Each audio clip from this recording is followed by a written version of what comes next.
This segment of the news has been brought to you by Sun Oil Limited. Welcome back. The Pan American Health Organization's urging all governments to proceed with caution when it comes to restarting the cruise industry. Unit Chief of Health Information and Risk Assessment Unit of PAHO, Dr. Enrique Perez, when faced with questions on if the cruise industry is too risky at this time, responded with this. Very relevant, not only for the Bahamas, but also for all the Caribbean countries related with the cruise business. We are aware of the pressure that the pandemic is posing on the tourism industry and in the national economies also, that depends on tourism, as well as the efforts that the cruise lines to establish preventing and mitigation measures on board the vessels.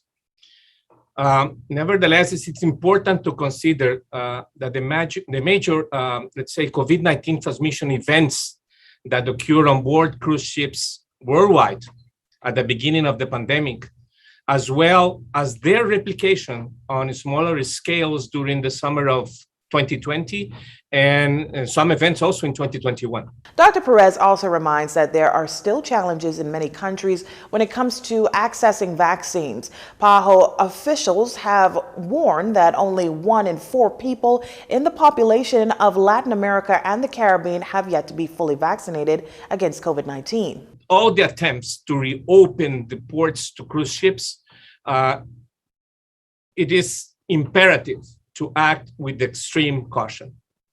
At the present, and as per the WHO position paper published in February 2021, the proof of vaccination against COVID-19 should neither be regarded as a guarantee or free of infection, nor be required.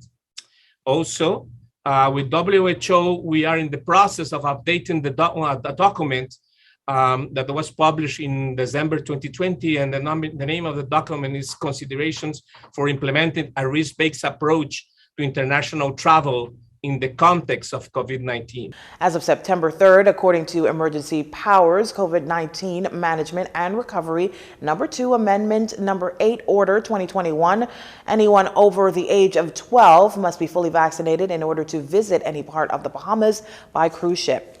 In news from the court, after a long weekend, the magistrates' courts were busy once again today with a variety of cases being heard, including that of a 41-year-old Shaguva Marxi, who is of High Vista, who stood before Magistrate Shaka Seville, charged with allegedly having unlawful sexual intercourse with a 15-year-old minor on August 27th here in New Providence. Moxie was not required to enter a plea, as prosecutors will proceed with the case by a voluntary bill of indictment. Moxie was not represented by an attorney, and he returns to court on his birthday, September 27th, when the matter of bail will also be heard. Moxie was remanded to the Bahamas Department of Corrections, where he will also be assessed by Sandilands Rehabilitation Center.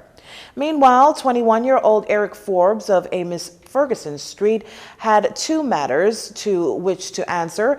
In the first matter, Forbes is accused of stealing car parts valued at close to $30,000 on July 23rd from the property of Trevor Bethel. In a separate incident that occurred on August 16th, Forbes is charged with threats of death and assault against his mother, Annalisa Forbes.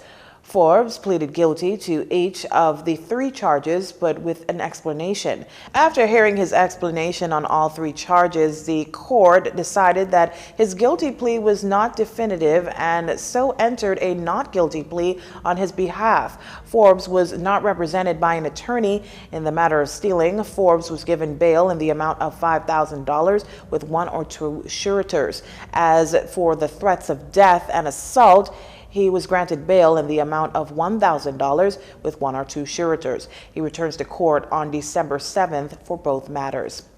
A man is dead and another is left in critical but stable condition in hospital following a traffic accident over in West Grand Bahama on Saturday.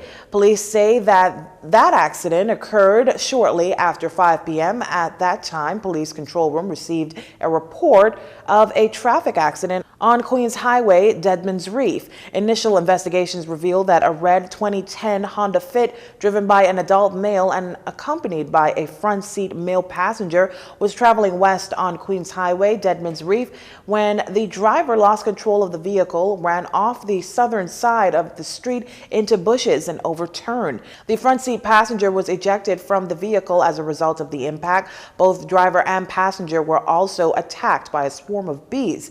EMS personnel attended the scene and transported the driver to the Ram Memorial Hospital to seek further medical attention, where he is listed in serious but stable condition. The front seat passenger was examined by doctors on the scene and pronounced dead. Investigations are being continued in this matter.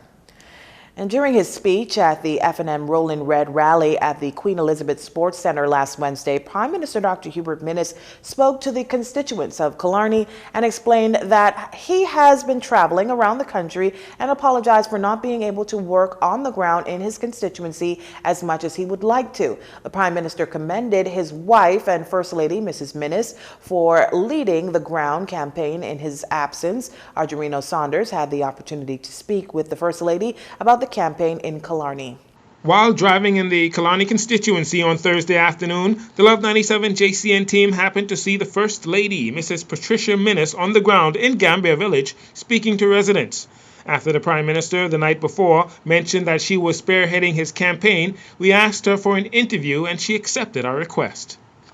Well, I've been on the ground for the entire time that he has been the Prime Minister. And I'm on the ground not so much as a political leader, but as a community leader. As you meet me here today, coming to look for one of the residents who I've spoken about something personal, I came to see her. So this for me, I've told Gambia and the surrounding communities that always win, lose or draw, I am here for them. And that's who I am. And so, yes, I have taken part of his mandate, but everybody need a wife, right? So I am his helpmate and I am here most of the time helping, like I say, because it's something that's in me and a part of me. We took the opportunity to ask the First Lady if it would be fair to ask Bahamians to give the Prime Minister and his team a second consecutive term in office in order to complete many of the projects that they have started or have yet to start. Well, if you know my husband, he is the person for the job because he is focused and he believes in all Bahamians. If you know him, he wants to do well for the Bahamas because it's in his heart. It's not just a job being the Prime Minister. And I know this because when I have asked him, you leave your big time job, making all that money to get this little bit of money in this job, he would say to me, you don't need anything. You get a roof over and all of this. Somebody has to be of service. And so this is an additional part of his service from being a doctor. And I think his job was really started and he was a bit sidetracked with the pandemic and the storm. And I believe Bahamians need to give him that chance to continue and finish what he has started. And I'm certain they will be more than happy with the job he'll do. In the face of mounting and seemingly endless criticism and critique by the official opposition and other parties in mainstream and social media, we asked Mrs. Minnis, how is it that the Prime Minister seems to stay positive and upbeat? She simply says the Prime Minister uses God as his strength and for direction. Argerino Saunders for JCN News. Thanks, Jarino. Stay with us. Our final story is up next. This segment of the news is brought to you by Sun Oil Limited.